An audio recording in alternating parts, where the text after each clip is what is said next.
Unlock the power of seamless email marketing by connecting Brevo with your WordPress site today. First, log into your WordPress admin dashboard, navigate to the plugins section and click on Add New in the search bar. Type Brevo and hit Enter. Locate the official Brevo plugin, often called Brevo Email and SMS Marketing. Click on the Install Now button and then activate once the installation is complete.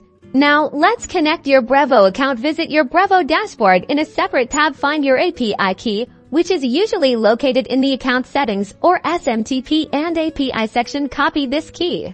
Switch back to your WordPress dashboard and go to the Brevo plugin settings. You'll see a field to paste your Brevo API key. Paste the key here and save your settings.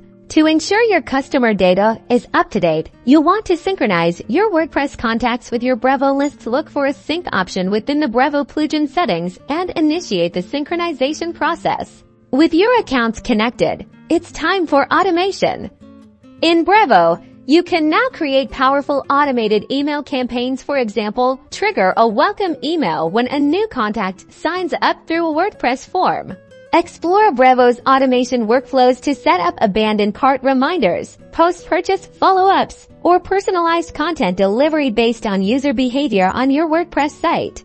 By following these steps, you've successfully integrated Brevo with WordPress, paving the way for smarter, automated email marketing that drives engagement and conversions.